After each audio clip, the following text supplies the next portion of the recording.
My wife bragged to her friends, "I found a younger man who actually has energy." I overheard everything. I didn't argue, I just hired the best divorce attorney in town and updated my will. Her face when she was served papers at her boy toy's apartment was, I, 52 male, came home early from a business trip last Tuesday.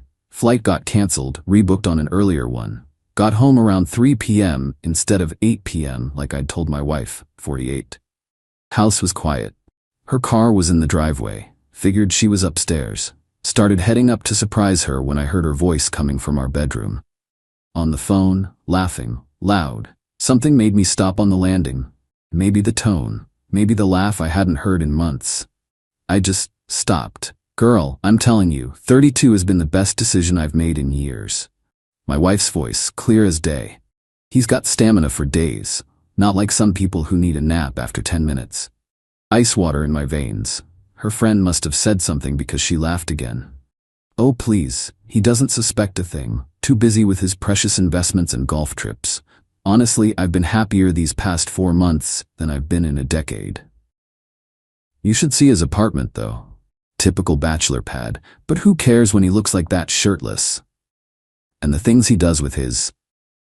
She lowered her voice, but I heard enough. Another pause. "Meeting him Thursday at 6. He's cooking dinner. Well, dinner. You know what I mean." More giggling. "No, trust me, he's worth it. I told him I'm at book club." As if anyone actually reads at those things. It's just an excuse to drink wine anyway, so I walked back downstairs. Quiet. Grabbed my suitcase. Got back in my car. Drove to a hotel. Sat in that hotel room for 3 hours. Didn't cry. Didn't rage. Just processed. 23 years of marriage. 2 kids, both adults now, living their own lives. A house we built together. Retirement plans we discussed last month over dinner. And she was screwing a 32-year-old while mocking me to her friends. Called my attorney friend at 6:30 p.m. Got a referral to the best divorce lawyer in the state. Called that number at 6:45 p.m. Had an appointment scheduled for Wednesday morning at 9 a.m. Then I called my financial advisor. Emergency meeting, Wednesday at 2 p.m. Finally texted my wife at 7 p.m. Flight delayed. Stuck at airport, probably staying overnight. See you tomorrow. Her response, "Okay honey, safe travels, love you. Love you." Right. Wednesday morning, I met with the attorney. Her name doesn't matter. What matters is she's a shark. Showed up to our consultation with a plan already forming. Laid everything out. 23-year marriage. I'd built a successful consulting business from scratch, currently valued around $2.3 million. House worth about $850K, mortgage paid off. Retirement accounts, investment properties. She knew all the numbers. I'd never hidden anything. My wife, she'd worked part-time as an interior designer early in our marriage, stopped around 15 years ago. Been a homemaker since, though our kids had been out of the house for 6 years now. She volunteered, did yoga, met friends for lunch. I'd never questioned it, supported it actually. Figured she'd earned the easy life after raising our kids. Turns out she'd been earning something else entirely. "I need evidence," the attorney said. "Audio recording isn't enough in this state for infidelity claims. Need proof of the affair. I know where she'll be Thursday at 6 p.m. Then we hire a PI, today." By Wednesday afternoon, I had retained the best divorce attorney in the state, hired a private investigator, met with my financial advisor to restructure everything legally before filing, updated my will to remove my wife as beneficiary, everything goes to our kids instead, opened a new bank account and started redirecting my business income there. Changed all my passwords. Thursday I told my wife I had a client dinner. She practically lit up. "That's fine. I have book club anyway." "Have fun," I said. "Oh, I will," she replied. Didn't even try to hide the smile. The PI followed her to an apartment complex downtown, Unit 304. Photographed her arriving at 6:07 p.m. Empty-handed. No book, no wine, nothing you'd bring to book club. She left at 11:43 p.m. Hair messier. Different clothes than she'd worn when she left. The PI got photos of her and lover boy at the door. Him kissing her goodbye, her hand on his chest. Got the full report Friday morning, 53 photos, timestamps on everything. Called my attorney, we're good to file. I'll have the papers ready by Monday. Where do you want her served? I thought about it. Can we serve her at his apartment? Next time she goes there? Long pause. Then my attorney laughed, cold laugh. I liked her more in that moment. Oh, we absolutely can arrange that. Tuesday evening, week after I'd overheard that phone call, my wife headed out at 5:45 p.m. Book club again. We're discussing that new thriller everyone's reading. Which one? She blinked. The one about the missing girl? There were about 15 books fitting that description. Sounds interesting. Have fun. The PI confirmed she arrived at Loverboy's apartment at 6:03 p.m. Texted my attorney, she's there. Process server showed up at 6:47 p.m. The PI got it all on video. Server knocked. Loverboy answered. Confusion on his face. My wife appeared behind him, still in her nice outfit. Smiled at the door like maybe it was a delivery. Server, I'm looking for wife's name. Her smile faded. That's me? You've been served. Handed her the papers. She took them automatically, stared at the envelope, then opened it. I watched the video later. Her face went from confused to pale to red in about 15 seconds. She looked at Loverboy, at the papers, at the server. What is this? Divorce petition. Have a good evening. Server left. My wife stood there in the doorway, papers shaking in her hands. Loverboy trying to look over her shoulder, asking what's wrong. She started screaming. Full volume. He can't do this. He can't just. How did he know I was here? The PI packed up after that, sent me the video within an hour. I watched it twice, then poured myself a whiskey. First time I'd felt anything close to satisfaction in a week. Update 1. 3 days later. My phone started ringing at 7:23 p.m. Tuesday. My wife? I didn't answer. She called 16 more times. I blocked the number. She showed up at our house at 9:15 p.m. I'd changed the locks that afternoon. Legally questionable, maybe, but the house is in my name only. Bought it before we married. My attorney said I could claim I felt unsafe with her having a key while she was clearly involved with someone else. Watched from the upstairs window as she tried her key. Then tried it again. Then started banging on the door. Open this door right now. I opened the bedroom window. Go to a hotel, we'll communicate through attorneys. You can't lock me out of my house. It's my house, purchased in 1997, 4 years before we married. Check the deed. I've lived here for 23 years. And you'll get compensated for that in the divorce settlement, through your attorney. Speaking of, you should probably hire one. You son of a... I closed the window, turned off the lights. Sat in the dark, listening to her scream for another 20 minutes before she finally left. Got a call the next morning. Her brother. Bro, what the hell? My sister's devastated. She's at our mom's place crying her eyes out. Your sister's been cheating on me for at least 4 months with a guy young enough to be her son. I have photos, so maybe save the devastated speech. She said you overreacted to her having a friend. A friend she was meeting at his apartment at night while lying about book club? A friend she was bragging about screwing to her girlfriends while mocking my stamina? Silence. Yeah, thought so. We're done here. Hung up. Thursday afternoon my attorney called. Her lawyer contacted us. She wants to talk things out before proceeding. Thinks you're overreacting. Overreacting. Direct quote. Also claims she made a mistake and it didn't mean anything. Tell her lawyer my terms. She gets whatever the state mandates for a 23-year marriage minus any consideration for infidelity. I'm not negotiating. I'm not mediating. I'm not counseling. We file, we divide assets, we're done. You're going to lose some assets, the house appreciation during the marriage, portion of retirement accounts, possibly spousal support. I know, I'm not doing this to keep everything. I'm doing this to be done with someone who treated our marriage like a joke. Whatever I lose financially is worth not spending another day pretending I don't know what she is. My attorney paused. All right then, I'll convey your position. Friday night, my wife started texting from a new number. Must have gotten a burner phone. We need to talk face to face. Please just listen to me. I made a mistake, but we can fix this. Think about our kids. What will they think? You're throwing away 23 years over one mistake? I replied once. You threw it away when you screwed someone else. We communicate through lawyers only. Blocked that number too. Saturday morning, both kids called. Our daughter, 26, first. Dad, Mom called me crying. She said you locked her out and filed for divorce without warning. What's going on? Your mother's been having an affair for at least 4 months. I found out last week. I'm divorcing her. I'm sorry you're in the middle of this. What? She's been seeing a 32-year-old man. I have photos, timestamps, everything. She was served the papers at his apartment. Long silence. Are you serious? Completely. Oh my God. Oh my God. She told me you were having some kind of midlife crisis and imagining things. I have photographic evidence. When you're ready, I'll show you. But only if you want to see it. This is between me and your mother. I don't want you kids picking sides. I need to process this. I'll call you later. Our son, 24, called an hour after that. His conversation was shorter. Mom said you're divorcing her. That's correct. She said it's a misunderstanding. It's not. She had an affair. I'm done. You're an adult. You don't need details unless you want them. Do you have proof? Yes. Then I support your decision. This sucks, Dad. I'm sorry. Me too, kid. That evening my wife showed up again, this time with her mother, both of them on my porch. I opened the door but left the chain on. What? Her mother started immediately. You need to stop this foolishness right now. She made a mistake, but you don't throw away a marriage over.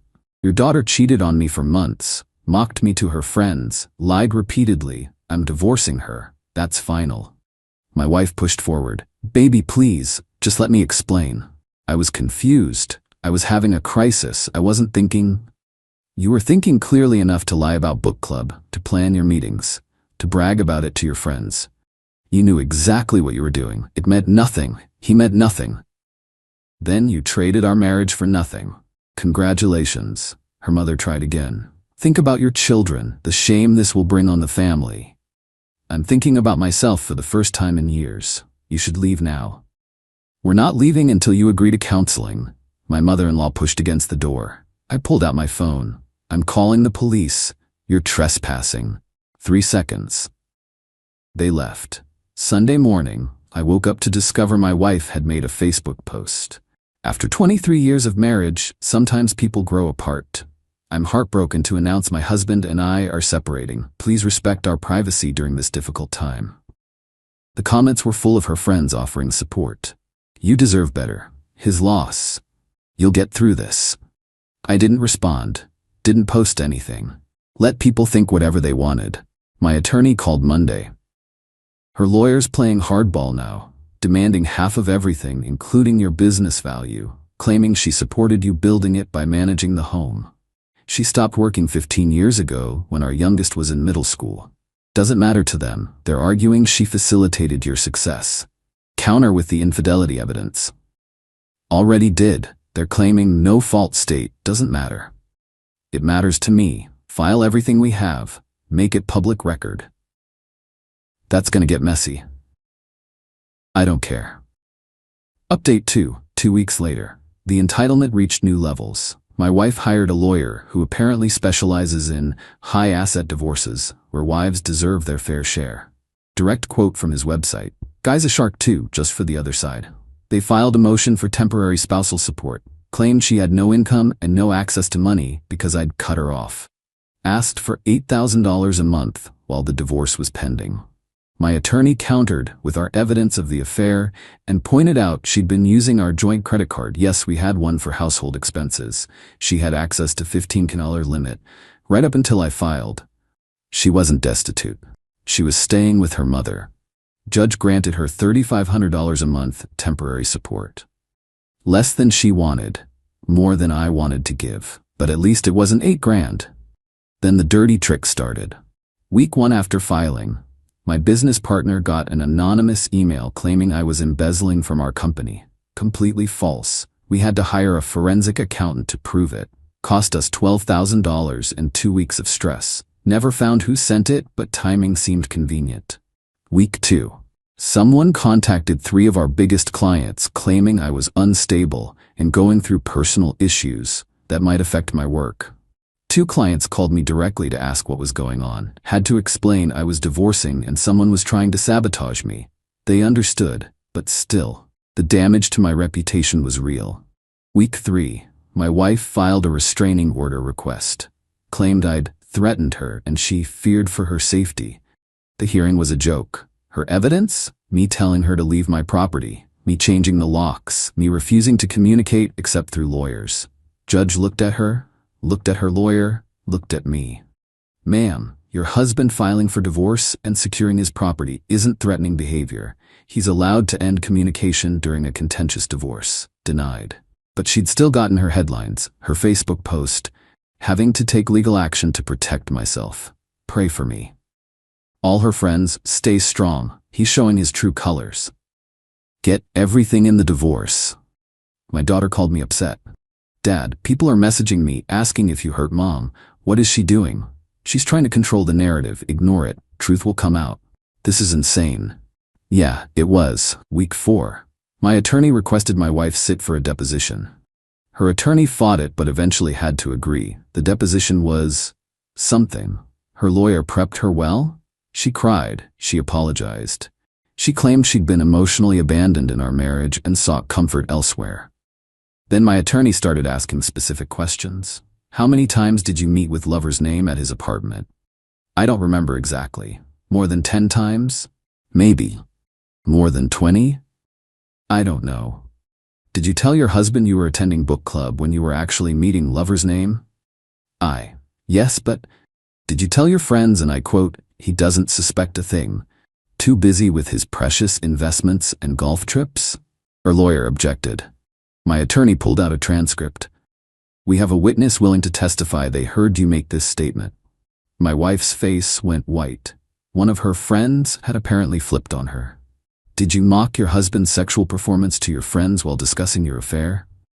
I was venting. Girls talk. Answer the question, please. Yes, but it was just girl talk. It didn't mean. Did you tell your lover that you'd been happier these past 4 months than you'd been in a decade of your marriage? Silence. Mrs. Name, did you say that? Yes, barely whispered. My attorney smiled. Thank you. No further questions. After the deposition, my wife tried to approach me in the parking lot. Her lawyer stopped her, but not before she yelled, "You're destroying me. Is this what you want, to humiliate me?" I looked at her. First time I'd looked directly at her since that Tuesday. I want a divorce. You destroyed our marriage yourself. I'm just making it legal. I said I'm sorry. Apologies don't undo betrayal. They don't rebuild trust.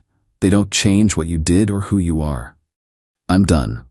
Got in my car and left. That night, her brother called again. Look, man, I know what she did was wrong, but you're killing her. She's destroyed. Can't you show some mercy? Where was her mercy when she was mocking me to her friends? When she was lying to my face every Thursday? When she was planning her next hookup while I was planning our retirement? People make mistakes. This wasn't a mistake. Mistakes are accidents. She planned this, repeatedly, for months. She chose this. Now she gets to live with the consequences. You're being cruel. I'm being honest. There's a difference. He hung up. The next escalation came from an unexpected source. Her divorce attorney filed a motion to access my business records going back 10 years, claimed they needed to properly value my business for asset division. My attorney explained, they're fishing, hoping to find something, anything, they can use to claim the business is worth more than our valuation, or find some financial mistake they can exploit. My books are clean. I know, but it's still invasive and expensive to fight. Fight it anyway. We fought it. Judge granted them limited access, last 3 years only. Still annoying, but better than 10 years. Then my wife's lawyer sent a settlement proposal. She wanted 60% of the house value, 50% of my retirement accounts, 50% of the business value, and $6,000 a month spousal support for 15 years. My attorney literally laughed when she read it. They're insane. Counter? Let's go hardball. She gets state minimum for a marriage her length, roughly 35% of marital assets, spousal support for 5 years max based on her ability to work, and nothing from the business since she never participated in it. Send it. The waiting game continued. Final update, 6 weeks later. We settled 3 days before trial. Neither of us wanted to drag this through court despite everything. Final settlement. House, I bought her out for 40% of the current value, $340. Kept the house. Retirement accounts, she got 42% of what accumulated during the marriage. Business, she got 15% of its value, $345, paid out over 5 years. Spousal support, $4,200 a month for 7 years, reducible if she remarries or cohabitates. She kept her car, jewelry, personal items. Total, She walked away with roughly $1.3 million between cash, assets, and future payments. Not nothing. Not what she wanted, but not nothing. My attorney said it was a decent outcome given the length of the marriage. I'd lose some wealth but keep my business and house. The infidelity evidence had helped. Judge made it clear he wasn't sympathetic to her position. The final hearing was quick. Both lawyers presented the settlement. Judge asked if we both agreed. We both said yes. He signed it. Done. Outside the courthouse, my wife tried one last time. Can we talk? Just for a minute? No, please. I just want to say, nothing you say matters. We're done. The papers are signed. Move on. Her lawyer pulled her away. She was crying. I felt nothing. My daughter met me for dinner that night. How are you really doing, Dad? Honestly, relieved. It's over. Finally over. Mom keeps calling me saying she made a mistake and you won't forgive her. She made dozens of mistakes over 4 months. I'm not required to forgive any of them. She wants to know if there's any chance. None. Tell her to stop asking. She made her choices. I made mine. My son called a few days later. Mom's moving in with Grandma permanently. She can't afford her own place yet with the settlement payout structure. That's her problem. She's telling everyone you took everything. She got over $1 million in 7 years of support. She'll be fine. Just wanted you to know what she's saying. I appreciate it, but I'm done caring about her narrative. Last I heard through the kids, the 32-year-old broke up with her 2 weeks after the divorce finalized. Apparently having a girlfriend who was broke, living with her mom, and came with massive baggage wasn't as appealing as the married woman fantasy. Her friends have mostly distanced themselves after the deposition details leaked through court records. Turns out publicly admitting to mocking your husband while cheating doesn't make you sympathetic. Her brother called once more. Asked if I felt satisfied with myself for ruining her life. I asked him if he'd feel satisfied if his wife cheated on him for months, lied about it, mocked him to friends, and then expected him to just get over it. He hung up. As for me, sold the house 3 months post-divorce. Too many memories. Bought a condo downtown, smaller, modern mine. Business is thriving. Turns out the rumor mill actually brought in some new clients who respected how I'd handled everything.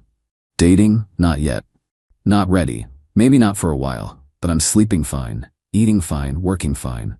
The rage is gone, the hurt is fading. What's left is just clarity. I spent 23 years with someone who treated our marriage as optional, who lied to my face repeatedly, who valued excitement over commitment. I didn't destroy her life. She made choices that had consequences. I just refused to absorb those consequences with her. Someone asked me last week if I regret how I handled it. The nuclear option, the quick filing, the hard line. No. The only thing I regret is not trusting my gut earlier. The distance I felt in our marriage? It was real. The sense something was off? Valid. The feeling she was somewhere else even when she was home? Accurate. I ignored those instincts for years, told myself I was being paranoid, that I needed to trust her, that I was overthinking. Never again. When someone shows you who they are, when they mock you behind your back, when they lie repeatedly, when they value their pleasure over your partnership, believe them and act accordingly. My ex-wife made her choice when she decided a 32-year-old's attention was worth more than our marriage. I made mine when I decided my self-respect was worth more than trying to save something she'd already destroyed. No regrets. The divorce is final. The settlement is done. The chapter is closed. Time to see what the next one brings.